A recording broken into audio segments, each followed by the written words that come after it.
I have been repeatedly vilified, called satanic, called demonic, part of a satanic scheme, called a Jezebel again and again and again. For those who don't know, that's kind of a catchword in Yeah. evangelicalism. It's not a good thing. You name it, pretty much every word out there I've been called. In the early days, that kind of thing really, really hurt a lot. People kept telling me I had to grow a thicker skin. So I guess I did. I sort of think that it's more like they held me underwater so long that I just grew gills. But that kind of thing is mean, and it is insidious, because when you have the highest leaders of a very prominent, large, tentacular faith group who are willing to say these kinds of things about someone, you can be sure that that attitude trickles down to people who will then take that as a license for even further brutishness.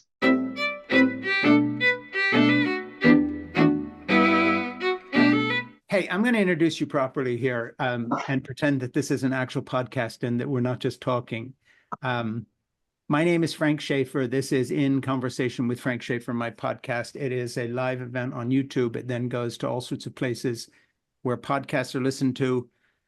And today I have a guest, Christa Brown, who has written a book that we're going to be talking about.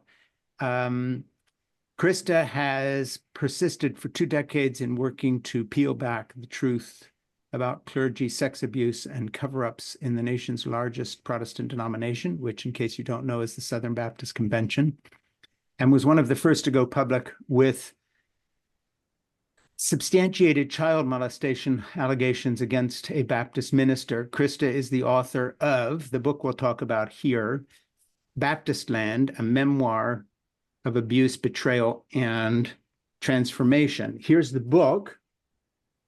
And Krista, I just want to show you something before we get going, in case you don't think I read that. Those are all the pages that are dog-eared and a notebook full of notes. So that's the real deal. I have read it. And we were talking a moment ago before I got all formal and introduced you that Boz Tchividjian, who has done a lot to talk about abuse within evangelical communities, sexual abuse, child abuse. He's come down hard on the Southern Baptists, wrote the foreword. So I was glad to see that because I'm a friend of the Tchividjian family. I think his mother is Gigi Graham, Billy Graham's daughter, who's one of the Graham kids that I'm still friends with from way back in the day when our families, the Schaeffer family and the Grahams, were quite close. And interestingly enough, the years have gone by, but Gigi's a good friend of mine. So there's a little hook here. So first of all, thanks for writing a good book. I didn't look at all the publicity material, so I don't know when it's out. If it's out, has it been published? Is it in the bookstores? Yes, it is out now. The release date was May 7th. Well, we're almost there, aren't we? Yeah, Yeah. And this is the second book you've written on the subject. correct. My first book was called This Little Light: Beyond a Baptist Preacher Predator and His Gang, and that was 2009, Yeah. and not much has changed. Yeah. So what I want to do is we'll get into the story of the book. So I'm going to just sort of read a few little bits and then and kind of get you to talk about them. And the first thing I want to do, let's see, is right off what is this, the prologue or something like that, or maybe it's from Boz's forward. I think this is Boz Tchividjian writing. Baptistland is the story of that journey and what happens in many religious communities when a woman steps forward and uses her voice, uh, her agency, and her life to speak out to bring light to dark places. At first, the institutions ignored her. When that was impossible, they attempted to marginalize her. When they realized that Christa Brown is not one to be marginalized, they took private and public steps to vilify her. Needless to say, they failed. So I'm going to start there because this is familiar territory to me. You and I share something, and that is that we have both written things that certain evangelical and powerful people have not liked. And I have noticed over the years that with very few exceptions, they never talk about the content. They always go after you personally. So I'm sure you've experienced some of that. So before we get into the content of the book, and I have a lot of notes throughout, let me just ask you about something related to the book. You've written 2 books on this subject. You have stood up on the issue of abuse within the church. You have suffered abuse yourself. Okay, past history. Present tense, how is that process of vilification and marginalization still going, in the sense that I mentioned that I'm still friends with Gigi Graham out of that family, but for instance, her brother Franklin, who's a far-right activist in the Trump regime, hates my guts. And any chance he would get, he would say, basically, excuse the language, that I'm some sort of asshole or whatever. He might not use those terms. He'd be in private, he would. I knew him when he was 9 and back from in the day. But that's a pattern within the evangelical community.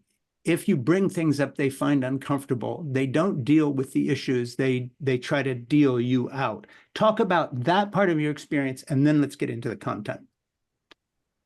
Well, for me, that part of the experience has been very painful, because I have been repeatedly vilified, called satanic, called demonic, part of a satanic scheme, called a Jezebel again and again and again. For those who don't know, that's kind of a catchword in evangelicalism. Yeah. It's not a good thing. You name it, pretty much every word out there I've been called. In the early days, that kind of thing really, really hurt a lot, and it still does. People kept telling me I had to grow a thicker skin. So I guess I did. I sort of think that it's more like they held me underwater so long that I just grew gills. But that kind of thing is mean, and it is insidious, because when you have the highest leaders of a very prominent, large, tentacular faith group who are willing to say these kinds of things about someone, you can be sure that that attitude trickles down to people who will then take that as a license for even further brutality and even further brutishness. And so I've experienced that and continue to. And it's pretty unpleasant.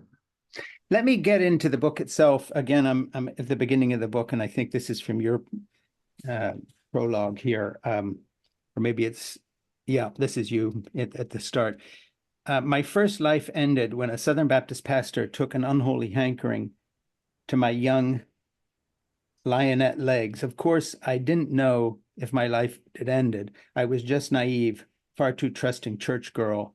But everything my life had been before, his hankering came screeching to a halt.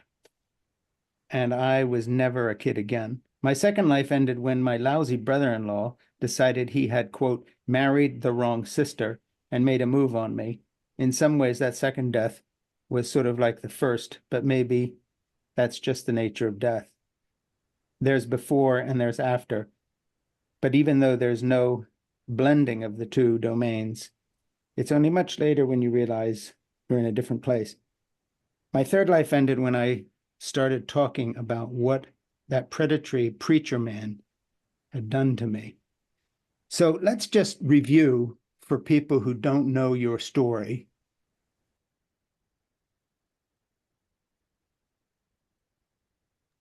The facts of the case. You've written the book on it, and I want people to read this book. But for those who don't know what you have gone through, let's just do that bit now and then move on to some other things. If you don't mind telling us more. I was a girl who loved God. I was a girl who loved God heart and soul and completely. And all of that faith that I held within my own heart was twisted and used as a weapon against me. And I was, over the course of many months, as a kid, sexually abused by a Southern Baptist pastor. And then at the end, he always ended every event by saying, "God loves you, Christa." But I mean, there were many, many Bible verses used here that were weaponized for this. I mean, as a kid, I tried to understand, but of course, that was a sin. Lean not unto thine own understanding. Right. And ultimately, there were other people in the church who knew. They did nothing. When it came out, they told me to be quiet. And he moved on and had a glorious career. Yeah.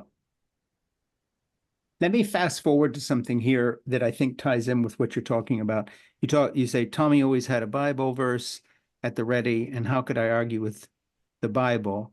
I had known it always and only as the word of God. To have run from it would have been like trying to run from my own soul. So little by little, I became compliant and numb. I think that passage there kind of opens the door to a look at not just what you went through, but the overarching problem of silence from the victims who wait to tell what has happened. And I'd like you to put that in the context, in particular, of the Southern Baptist Convention. The denial, the kind of second crime of oppressing the voices that want to bring something up, excusing, ignoring, hiring the pastor back again, who maybe got fired or marginalized. Meanwhile, the woman is marginalized. And then I'd like you to talk about that. And then if you can remember to do this, and I'll remind you if you don't, talk about the present state of affairs in the Southern Baptist Convention in general and Protestantism, in the evangelical world, and whether what you're talking about here is still happening to women, but also still happening in the sense of the denial and the ignoring of this. If you just want to get into that, because I think this is a huge aspect of your book. It isn't just what happened to you. It's not just what happens to other people. It's the fact that there's no justice, that these things have been denied and lied about. So I'd like you to really go there, if you would, and take us through that. Well, yes, all of this is still happening, and there is no justice. Justice is very rare. They, I was told I harbored Satan as a girl. I was told to rededicate my life to Christ. I was told to forgive. Forgiveness, oh my gosh. Many survivors will call forgiveness the F word because it has been so weaponized against us in faith communities, making us into the ones who are sinning with our failure to forgive. Yeah. While the perpetrators go right on about their business and stand in another pulpit, in another state, in another church. And this goes on and on and on and on. And yes, that is one of the most universal commonalities that I see in all the many stories of survivors whom I have talked with, is almost invariably they will say that what was even worse than the sexual abuse, as awful as that was, that what was even worse was the way in which the faith community silenced them, marginalized them, berated them, treated them. All of that was worse. And of course, I would say the same thing. And of course, all of that is for the institution's own self-serving ends. Yeah. And the people, we just didn't matter. Yeah, and it seems to me that a huge issue here is, okay, that's the leadership.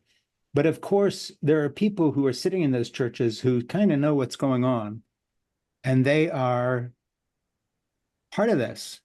They're not demanding their pastor be fired or prosecuted. They're not calling the police and having anybody arrested.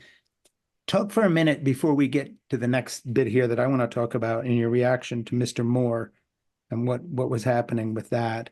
Talk about the complicity of what we call the ordinary churchgoer, because I don't think it's just a leadership. It's like blaming the president of the United States for something. Well, who elected him? It's we the people. I mean, there is a democratic thing here. It isn't just the leader's fault. Talk about that aspect, and then maybe if you could give us a personal story in that.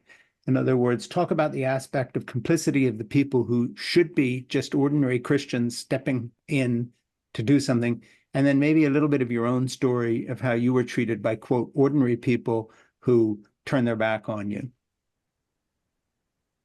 Well, I do think that it behooves all of us in so many arenas to look at our own complicity, because within the Southern Baptist Convention, I agree, this is not simply a problem of the leaders, although God knows the leadership should know better and do better. But there are countless, I mean, a problem does not become this systemic, this widespread, inflicting horrific harm on so many people without the complicity of countless enablers. Yeah. And that is what we see, not only in terms of their silence, their turning a back, turning a blind eye, but also they continue, of course, to support this organization with their donations. I get it. I get it. I grew up in this faith group. People identify with their faith group. It becomes a part of their identity, I think. And so it's something very hard to leave and to actually stand back and look at.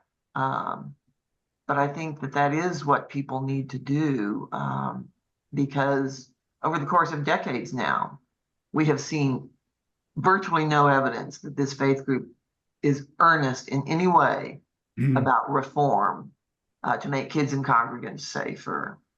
And it's had decades of opportunity. I mean, it's had many, many opportunities to reckon with this, to earnestly reckon with it, has not done so. And at some point, I think people need to sit back and say, I don't want to be a part of this. Yeah.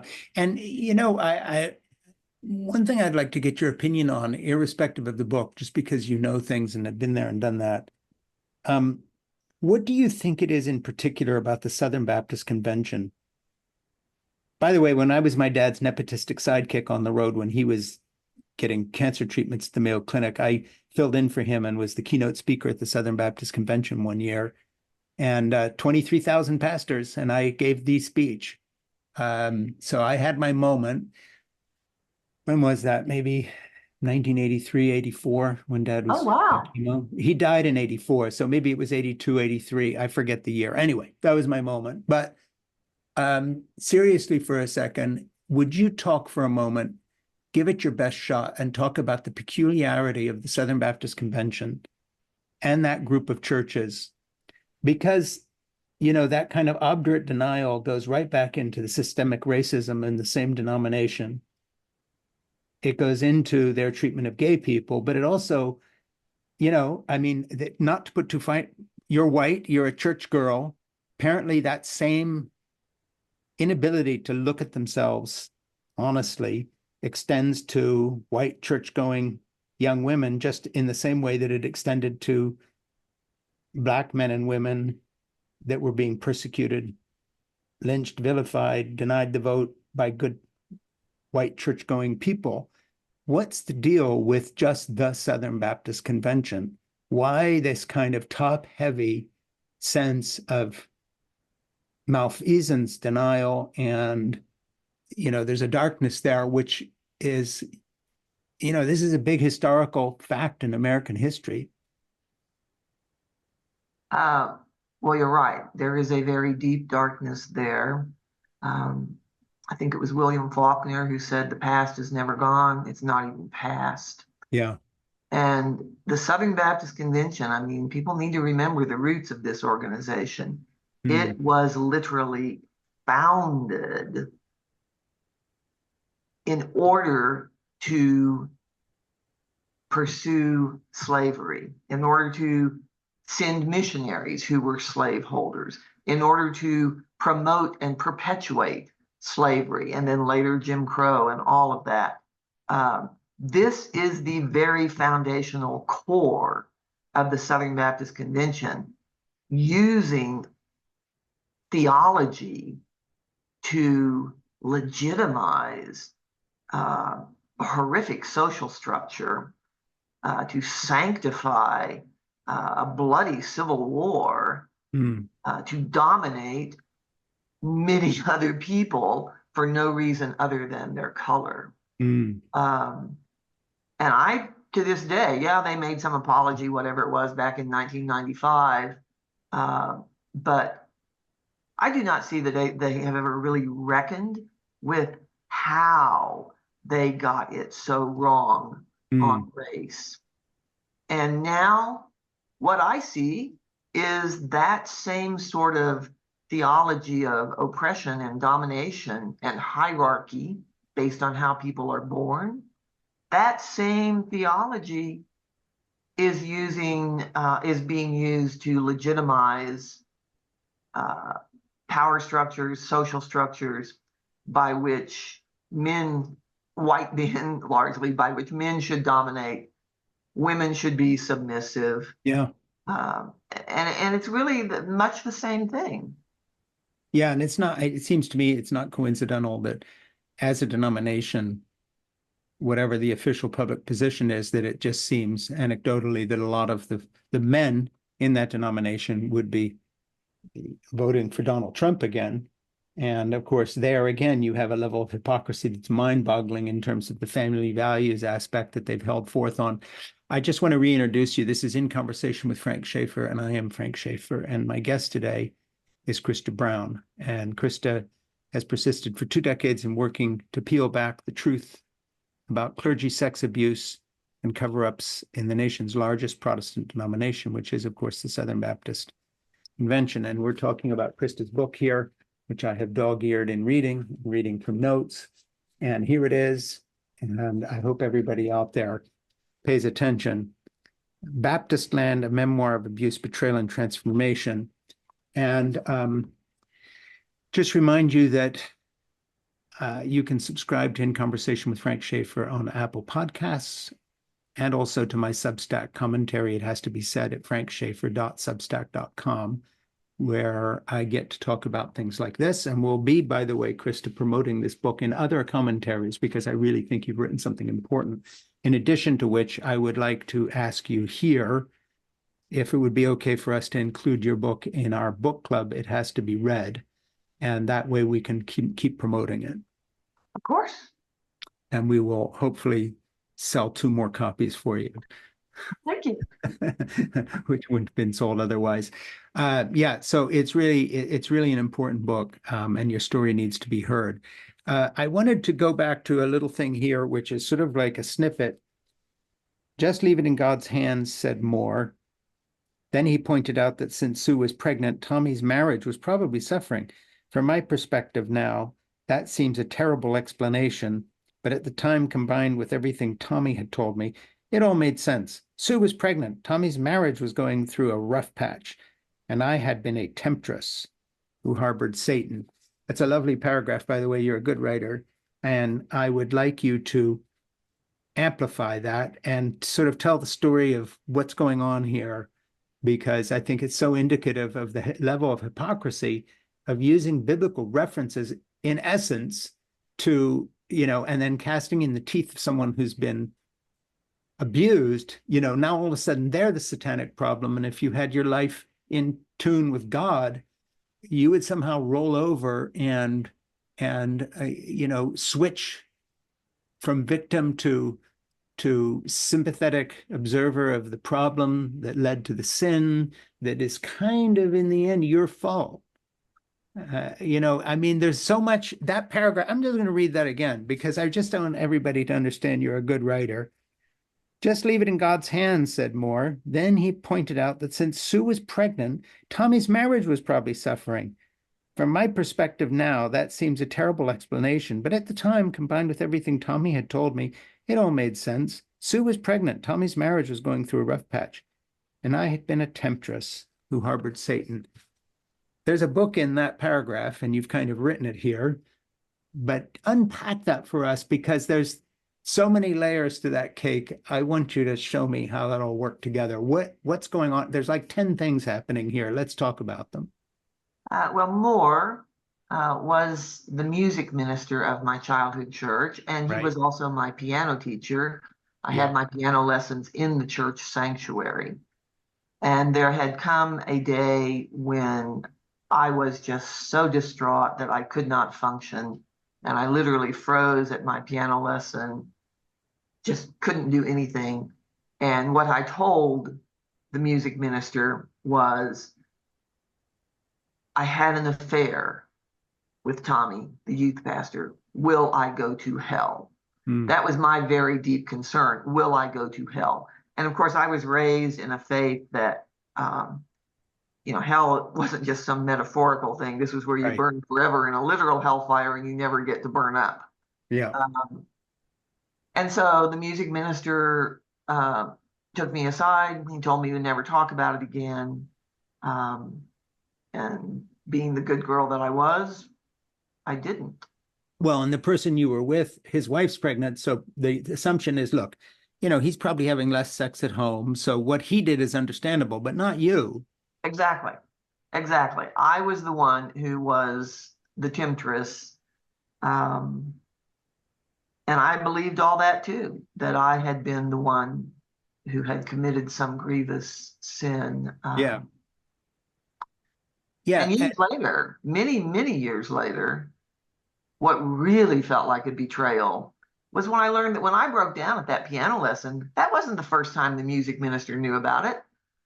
The pastor himself had talked about it with him. He already knew what Yeah. the pastor was doing to me.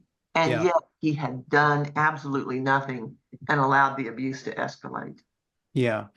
When you unpack that and then you carry it forward into these sort of biblical references, I think that people who don't come from these fundamentalist Christian backgrounds of one sort or another, or for that matter, these days, an Islamic background where they have to wear a head covering and they get raped in a police station if they don't. Let's broaden the perspective here a little bit and just talk about the force of religion as it reinforces the patriarchy and the price women across the planet are paying right now. This is not, I don't want to be too hyperbolic here, but I have to say to anybody listening to this podcast that there are a lot of things competing for our attention. The environmental destruction of our planet is one of them. Racism is another. But I have to say, for just speaking for me personally, Frank Schaeffer, right here today, 72 years old, married for the last 54 years with 3 grown kids and 5 grandchildren, that if I had to pick one thing that I think defines our future more than anything else, because it's related to everything else, I just have one question for every culture, every church, every family, every individual man, and that is, in your life, in your family, in your church, in your country, in your culture, in your religion, here's the question. How are women being treated? That's it. Because everything else you look at follows. If women are being degraded and lied about and demonized, you can be sure that when it comes to racism and everything else, that's not working either. If women are being lied about, degraded, and demonized, this is not a culture you want to live in. Their leaders are not good leaders. If this is happening in a church, why are you still there? If this is happening in a family, don't tell me that, your dad or your grandfather, whoever's doing this, is okay and there's other good things about him. And of course, in the present political fight, I look at anybody who calls himself a moral person, forget Christian, and just say, how do you vote for Donald Trump, who's been credibly accused 28 times of molesting and or raping women, and has this horrible track record of sneaking into people's changing rooms and all the rest of it? So I just want to broaden this way out for a minute, and then we'll come back to your book. You're a woman who's really been put through it, and you're a leader in exposing what has happened to women.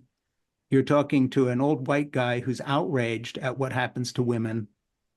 And I would like to talk with you about how this opens a window on what I think is the issue of our moment, which is how women are being treated, period. That's it. Let's go there for a minute, because you have been there, done that. You fought hard. You fought a good battle for women in this area with this denomination. What's the state of the union? The state of the union within white evangelicalism is as bad as it's ever been. Um, I mean, people like to talk about complementarian theology, but I think it does enormous harm. Complementarian theology is this notion, widespread, not only in the Southern Baptist Convention, but across evangelicalism, that males should be at the head of the church, the head of the family, that females should be submissive, and not just submissive, but should graciously submit. And I think when you have that as a foundation, that you take half the population and cast them as needing to have someone in authority over them. Yeah. Because of no reason other than how they were born, they're female. Mm. That is inherently an abusive theology and ideology, and it wreaks enormous harm. And then when you combine that foundational theology with an institutional structure that is wholly lacking in systems for accountability, you have created a Frankenstein monster that just wreaks enormous harm. Yeah. As a kid, I was raised from toddlerhood, indoctrinated with this idea that you obey them that have the rule over you, for they watch over your soul. I was indoctrinated in that. The ones who had the rule over me were the pastors. And why? Because they watch over my soul, because otherwise I will burn forever in hell. That is pretty heavy indoctrination, if you believe that, which of course I did during those years. Yeah. You know, what's so interesting to me is the parallel with the morality police who whip girls in Iran when they come out dressed wrong. You know, I just think it's amazing the Western hubris we have that somehow Christianity has produced a superior civilization. What garbage. You know, we right under our noses in Southern Baptist Convention congregations all over America, you know, these little despotic outposts or local Roman Catholic churches, wherever you look at it, we're in exactly the same boat. And somehow we wink at this. And of course, you know, you've done so much to expose this. I want to just jump into something here that you've got. You talk about with my daughter Stacy's birth, my world was upended in so many ways I never could have imagined. Sure, the work of parenting an infant was exhausting and disruptive of all routines. But it was also true that suddenly anything seemed possible. Together, Jim and I had taken 1 + 1 and made it into 3. The mystery of love's transformational power became an in-the-flesh presence in our lives as we constantly inhaled the sweet, sour smell of Stacy's soft baby head and sealed the bond between us. It was magic. I love that. Of course, like I said, you're a good writer, and I like these paragraphs that just leap off the page. But the reason I bring it up is I want to paint a picture of you from your book for my listeners and just say there is a grace note that runs through this book that I find very touching. After everything you've been through, Christa, you know, if you were angry and refusing to talk to another male for the rest of your life, let alone do a podcast with me, I'd understand. I'd say, fine, you know, tell me to fuck off. We're fine with this. It's all one to me, because what you've been through, you've earned the right. But I run into a sweetness in your book, which has a real grace note. And I would just say to people listening to this, you know, Christa has been abused, gone through it, fought back, pushed for the rights of other women, and yet has discovered in her own life moments of grace in a relationship with a man and a father that are really beautifully written about. So let's go there for a minute, because you come through as a lovely person, and I tend to write about relationships and family in my own work. I've been working on that, and that paragraph leaps out, and I'm thinking, I'm going to use that somewhere and quote her. You know, when it comes to what's family all about? Why have I been doing childcare for the last 15 years for my 3 youngest grandchildren? two of whom, by the way, are home today from school for some reason. I got a call literally an hour before I did this from my granddaughter, Lucy, who's 15, saying, we're home from school. Can you fix some lunch and bring it over? Because they live nearby. So I did. Yeah. And then I came racing back here to do my thing with you. That's my life. And I love the sweetness of real life and caring for family. And I just love that paragraph. Talk about yourself for a minute. Let's just go there for a second before we get into this heavy and horrible stuff about the Southern Baptists. Well, it is a good life. And yes, there is an awful lot of awfulness in this book that I've written. That's for sure. But I have also just been enormously fortunate. I have a life filled with love, and I live in the mountains. The mountains hold presence in my consciousness all the time. And ultimately, isn't that what it's all about? Is about how we find love and extend love. And I think I've been very fortunate. You know, there's another paragraph close by in that section. I'm going to read it because I like this one too. It was a massively humbling task. And constantly I realized how lucky I was to have a parenting partner like Jim. Even as I watched him wonder at Stacy's every development, I also beheld Jim growing as a father. He held Stacy for hours when she couldn't sleep, tended her cuts and bruises, cleaned her vomit and diarrhea. He was commuting 300 miles round trip several times a week to finish law school. Yet even when he was dead tired with an exam the next morning, he would still dance around the room with Stacy in his arms, singing along with the traveling Wilburys. Jim had strengths and skills and patience I had never imagined, and I grew to love him all the more. I love that. There are, for those of you who are total cynics, a few good men out there. Yes, and I was lucky to find one. And, you know, he has always been what you see is what you get. There's never any hidden agenda behind that smile. Yeah. And that has always been a source of stability and strength and love and beauty for me. Yeah. This is an odd detour to take, but I can because you've written these bits about childcare and a man who pitches in and stands up. And I don't want to derail our interview about your book, but I know your opinion would be valuable on this.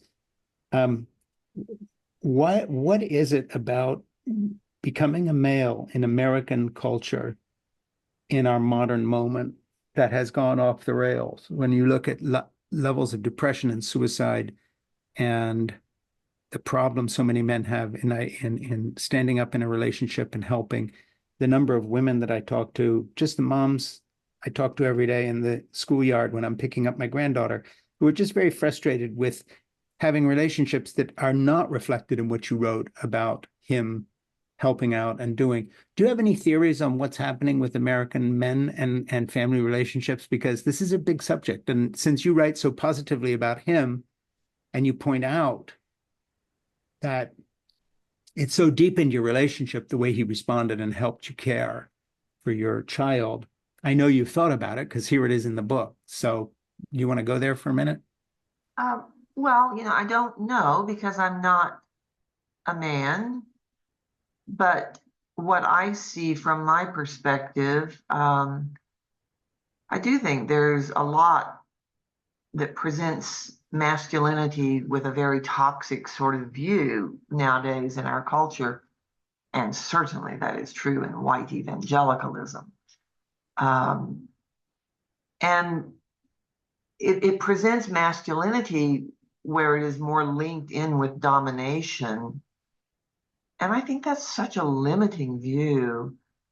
And so for men, I can't help but wonder if that's very alienating for them, because, I mean, if that's your view that underlies everything in how you approach relationships, Yeah. then that's a very limited view of relationships, and you never really, instead of intimacy, you're developing domination, which is a whole nother thing that doesn't strike me as being very satisfying. Well, it's an unhappy place. It's an unhappy place to be in because, you know, elsewhere I've written that when I look back at my childhood, basically, excuse the language here, but I was kind of raised on this notion of male superiority over women, that our job was to dominate families. If you got married, you told your wife what to do, you dominated your children, tough disciplinarian, and so forth. And I sort of always described that as having been groomed to be an asshole by divine right, because Exactly. it confirmed all my worst instincts. Who doesn't want to be in charge? And hey, God put you here. Yes, by divine right. By divine right. And I want to encourage people to subscribe to Christa's Substack, In Solidarity, at christabrown.substack.com. We will put links to that wherever this is. Christa's excellent book, Baptized, will be my It Has to Be Read title for the month of September at frankschaeffer.substack.com. And we will make it a book club offering, and we will talk with Christa again, and either by herself or get her on some panel to re-promote all this. I want to jump to chapter 18, the do nothing denomination. Once upon a time, I believed that if I only told my childhood church again about the abuse their pastor inflicted on me as a kid, the good people there would surely want to do something. They would care. They would want to protect others. They would feel remorse. They would want to do better in the present than they'd done in the past. I believed all of that. Well, that's not how it worked out, is it? So what did happen? And let's go into your childhood experiences a little bit. And I don't want to, rip Band-Aids off. So we will only talk about what you feel like talking about in terms of specifics. But what is it that they didn't pay attention to that happened to you? Well, they didn't give a flip about the fact that I was sexually abused as a child, literally. Yeah. Ultimately, I mean, people in my childhood church knew. As an adult, I wound up notifying 18 Southern Baptist leaders in 4 different states, absolutely convinced that surely someone would want to do something about this because he was still a man in ministry, and because my report was corroborated by the music minister, my piano teacher, who was still there in the same church. No one would help me. The only thing people wanted was for me to be quiet. And as a mother, I mean, I always think it was my mother instinct that kind of kicked in here. As a mother, I just could not settle for this, that there was literally no one who would do anything. And that's why I have embarked on this endeavor for these going on 2 decades now.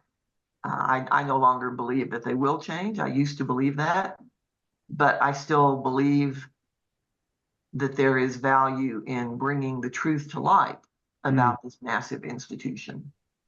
Yeah, I'm going to be doing another book which ties in with yours, called A Well-Trained Wife by Tia Leving. So I'm going to be talking to her soon. I think what I'm going to do is, because Ernie is underpaid and overworked, I'm going to ask Ernie, on top of everything else he does producing our podcast, to try to get the two, after I've done Tia's book, A Well-Trained Wife, I'm going to try to get you both back to talk about your books together, because I think it would be a great panel to have you two on the same show. But that's my wish list for the future. Let me just jump in here. In early 2006, I wrote an op-ed column for the Dallas Morning News calling on the Baptist General Convention of Texas to make public its secret file of what they called, quote unquote, known offenders, after a BGCT official wrote to tell me that Gilmore's name was in the file. I had begun to wonder how many other abusive pastors' names were in it, and whether the pastors were still standing in pulpits. You want to just unpack that a little bit and talk what happened and what's that all about, and the results and the non-results and the cover-ups and what came out of that column? Because that's when I learned about you. Someone sent me a link to that, knowing that I'm interested in what happens in the evangelical community, and you were on my radar screen at that point forward. So just talk about that. Well, that was 2006, and I wrote a column for the Dallas Morning News when I learned that the Baptist General Convention of Texas had this secret file. The Baptist General Convention of Texas is the largest statewide Baptist body in the nation. They had a file that they maintained of pastors who had been credibly accused of sexual abuse. What they said was pastors for whom there was substantial evidence of having committed sexual abuse. And the pastors had to have been reported to them by a church, not just by any ordinary individual, by a church. So this was their own file that they were keeping, but they were just keeping it in a file cabinet. They weren't doing anything with it. They weren't warning anyone. They weren't checking to see whether the pastor was still in ministry. Mm. So I had written this column saying that they needed to release the names in that file. And that was when I first began to get a view of how extensive this problem was among Southern Baptists, because I had my email address at the bottom of this column in the Dallas Morning News, and I was just flooded with people who were suddenly telling me stories that were very much like my own. And so that was when I knew that it was really a really big problem. And years later, I think it was 2016. I mean, I worked on them for a while to try to get them to release the names. Didn't succeed. And in 2016, they decided just to quit keeping the file. So they said that they destroyed what was in the file, which I found pretty shocking. I have a question. It's sort of parenthetical from a legal point of view, because you're also someone who's a lawyer. Isn't that illegal in the sense that I thought child abuse victims, our laws in many states say that people even have to be notified if you move into their neighborhood, let alone that you're still their kid's pastor. I mean, because a lot of these are underage people who were abused when they were kids, and that file has those names, and then here's a guy still in the pulpit somewhere. I mean, not to get too hot and heavy about it, but don't a bunch of these people actually belong in jail for first the crime, and then secondly, when it comes to a minor, becoming an accessory to what went on by hiding this and placing somebody back in a position of authority, rehiring the teacher, as it were, who's abused for raping school children, to not put too fine a point on it?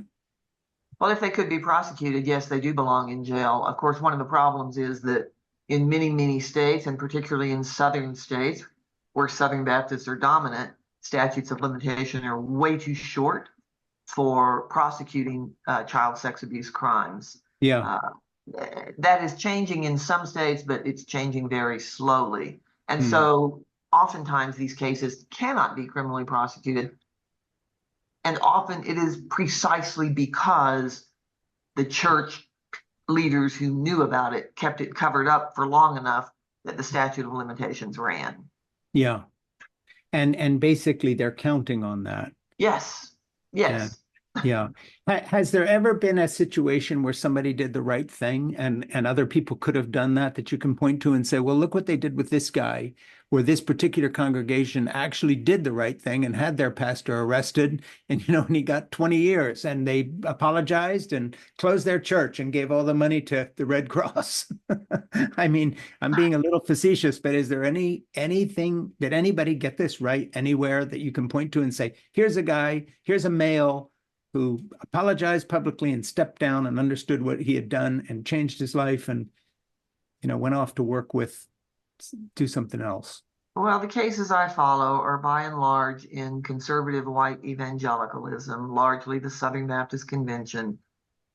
I can't honestly say that I have seen such a case, no. Yeah. Bring me up to date with what you're doing now, besides writing this book and talking to me about it, because when people subscribe to you in solidarity at christabrown.substack.com, what are they hooking into in terms of what are you currently doing on these issues or anything else you want to talk about? Well, I do write mostly about what's happening in white evangelicalism,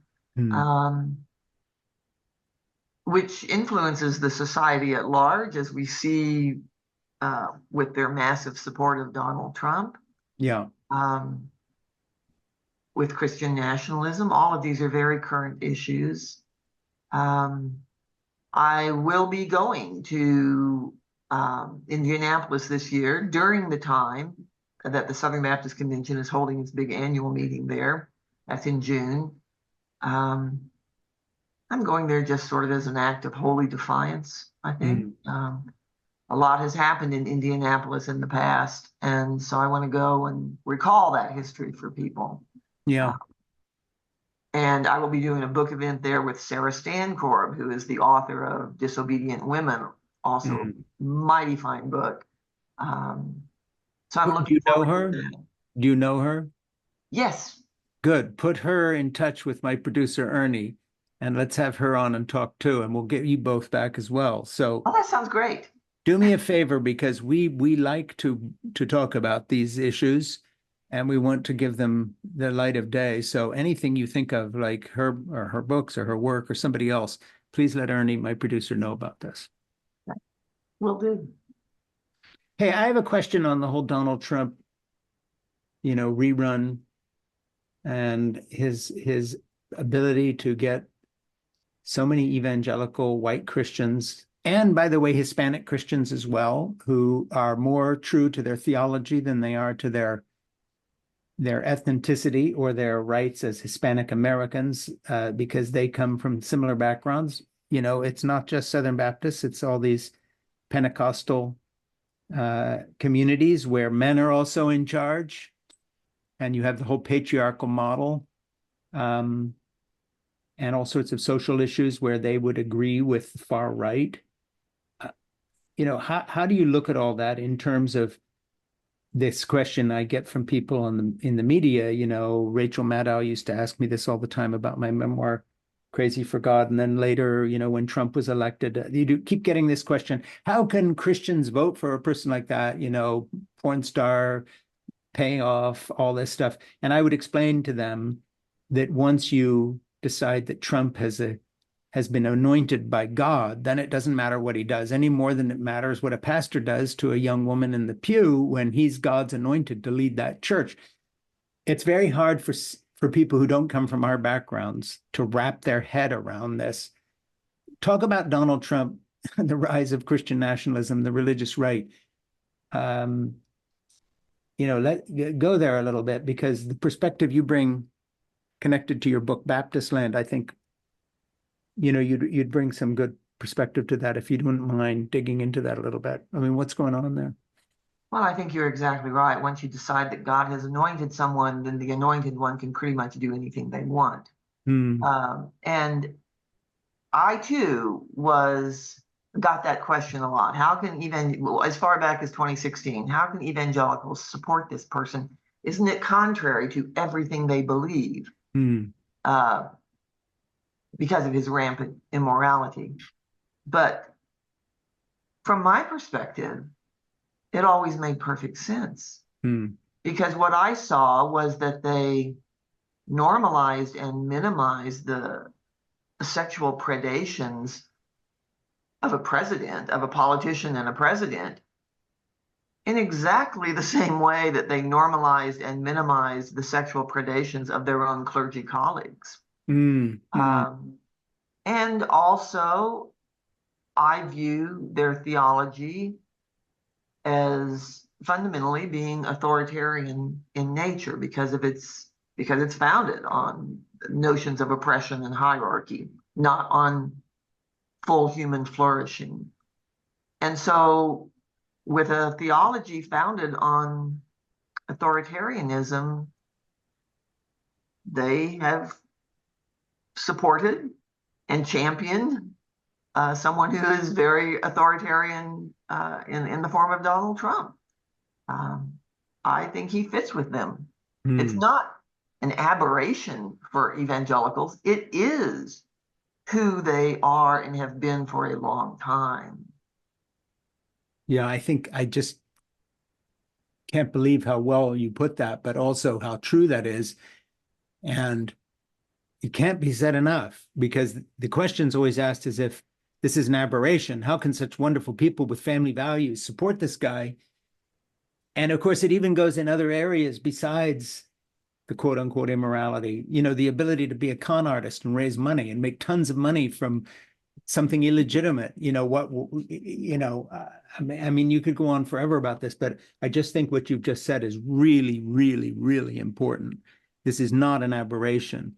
This is who these people are too. And it's the way they treat their own families. It's the way women have been treated in their own congregations. They get away with whatever they want to. It's the pastor's version of I could shoot somebody on Fifth Avenue and get away with it. Exactly. They act with impunity and they are accommodated to that. They take that as normal.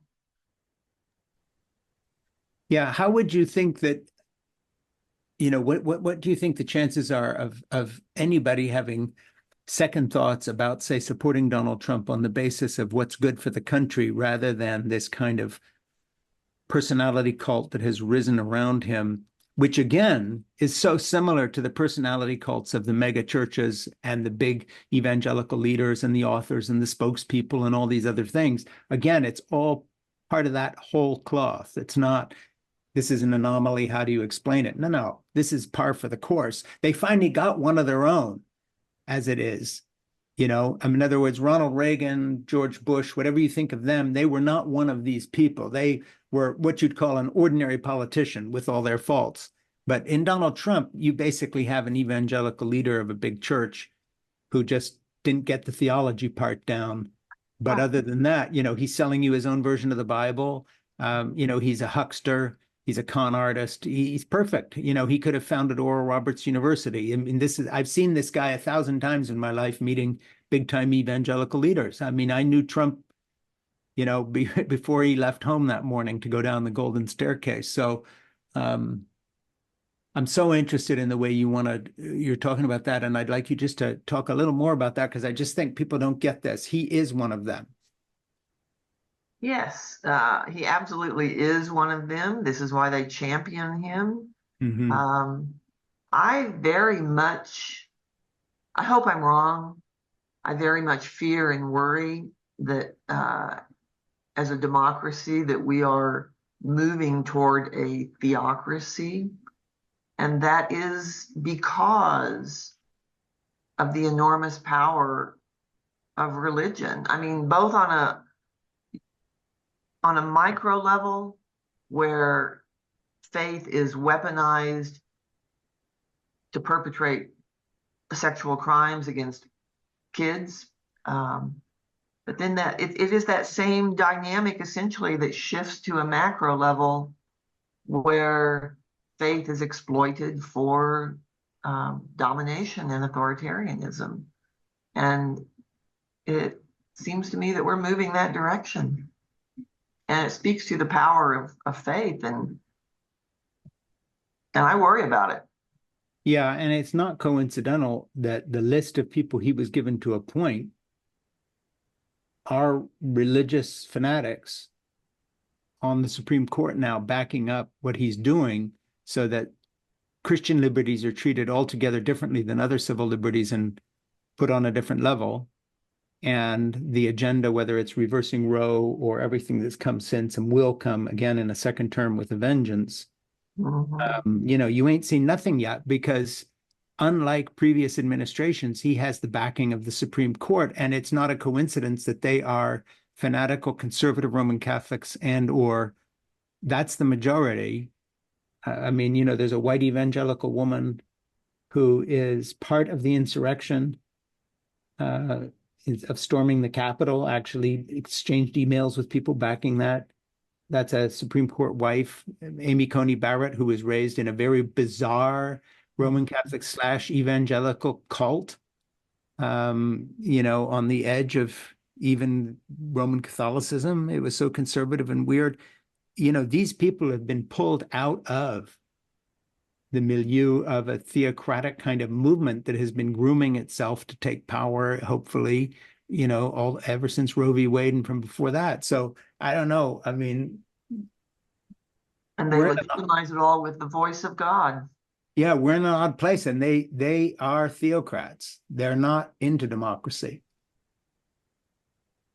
And this is the checks and balance part of the balancing out power of the White House.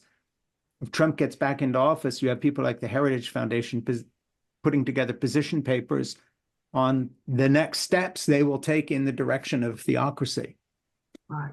No, I worry about it enormously, and because I do believe that another term, they will be smarter and better Mm-hmm. at what they tried to do the first time, and they will be better at it. And that could be devastating. Yeah, and he trades power for their support in the same way that he's met with the oil company executives, telling them what he will do for them. And he's unleashed millions of dollars of financing through them and dark money going into PACs and all this other stuff by saying, look, if I'm back in power, I'm going to roll back every single environmental change. You know, you're in business again, boys. Same with the gun lobby, same with the evangelicals. You know, good luck taking the agenda of your book, Baptistland, and getting any kind of action from people who now have their guy in the White House. You know, it's pardons all the way down. Nobody's going to get in trouble for molesting a child in a Southern Baptist church when you've got the guy in the White House who says, hey, you know, you're one of me. You're one of us. This is, you know, forget it. There's going to be no accountability at all on any of this. Right. Right. Exactly. No big deal. Right. Yeah. So we've talked about a lot. I want to thank you again for your book, Christa Brown. You're a very important person. You've written an important book. I really hope it's getting some attention because, you know, put it this way, it's a microcosm of a larger problem and therefore a window into something genuinely historic in terms of where America is right now. So I hope it's so. an important book. Thank you for amplifying it. Thank you. Yeah, you're very welcome. Real pleasure and honor to talk to you. And I hope that we can speak again. And as I said, send any guests that you think we ought to be talking to along to Ernie. I will. And we will meet again. And again, I just want to say Christa's excellent book, Baptistland, will be my It Has to Be Read title for the month of September at frankschaeffer.substack.com. So that's all a podcaster can do is take a book and make it part of his book club. I mean, that's, you know, if I think of something else, I'll do that too. But anything that we can do to help you, let me know. Well, thank you, Frank. I really, really appreciate it. And it was really a joy to visit with you. Me too. Thanks. All right.